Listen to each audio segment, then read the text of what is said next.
Hey y'all, keeping it moving. This is the third video in my healthy living series, and I'm really excited to share this one with y'all because I love smoothies. I love smoothies, honestly. I have one at least 3 times a week.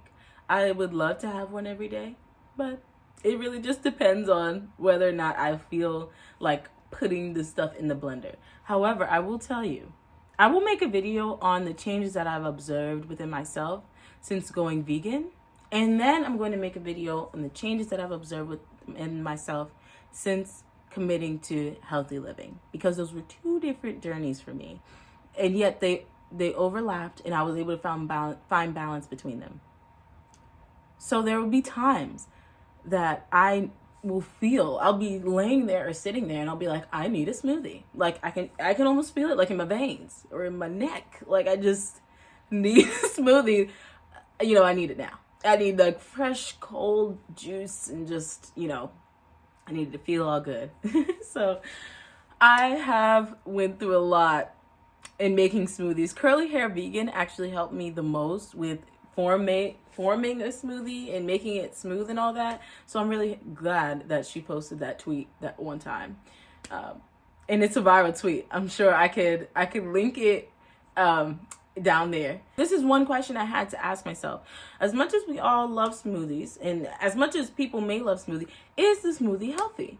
Or is it just blended up blendedness? Because you can throw a lot of things into a blender. Okay? And this is important to ask when you're going out to grab a smoothie. And this is the reason why I choose to make most of my smoothies at home. There are a few places around where I live where I do see them using natural juices, natural ingredients, or fresh juices, fresh ingredients, as opposed to powders or even just juices that are more artificial, because that to me has an opposite effect. And like, how I said I feel it in my veins. Like if I drink a smoothie that's just artificially sweet, my veins they like shrivel up. And then I just have to drink a shit ton of water. My body's just like, that's not what we wanted. Anyway, these are 3 things that you can swap in your smoothie. Whether you're going out, you can ask for a substitution, or you can decide that the smoothie place you've been going to, there may be a better option, a healthier option. 3 swaps that you can make in your smoothie. The first swap is yogurt. So I see yogurt used a lot, and I think it's great. You can use yogurt, of course. However, sometimes yogurt can, the purpose of using the yogurt, I believe, is to make the smoothie creamy. So what you can swap in order to make it creamy, but perhaps get more nutrients, more vitamins, you can swap by using bananas, first of all. Frozen bananas really make it super creamy. Or you can use avocado, frozen or non-frozen, for both banana and avocado. Lastly, you can use nut butter, peanut butter, almond butter, sunflower seed butter, whatever. All of those things make it super creamy, and the nut butters usually add protein, and the bananas add potassium, avocado, healthy fats. So that's what I choose to do to swap with, because even with using a vegan yogurt, I don't feel it's not the same feeling. Honestly, all that it's the feeling in my bones. Oh, did y'all see that? That was cute. Next, Mylk. Mylk is for milkshakes. This is my personal philosophy, okay?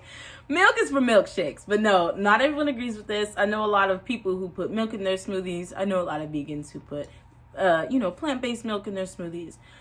I believe that milk is for milkshakes. And so I would suggest that you try juice instead.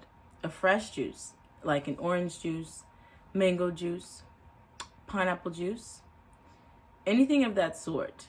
Having it be like a 100% juice, organic if possible, but also just it being like a natural fruit juice. That being the base for your smoothie is really energizing and has a lot of nutrients. It's very fresh.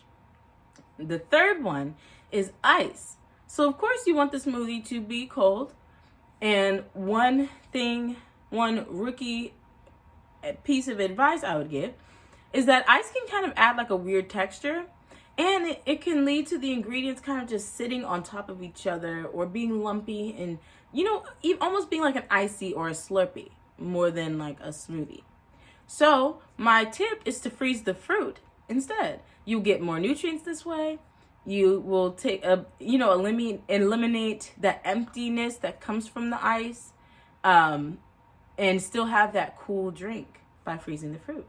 So that's a nice little tip that I like to follow. And maybe you'll find these helpful. Maybe you won't. Either way, I appreciate you for watching. And I hope that you enjoy your smoothie today.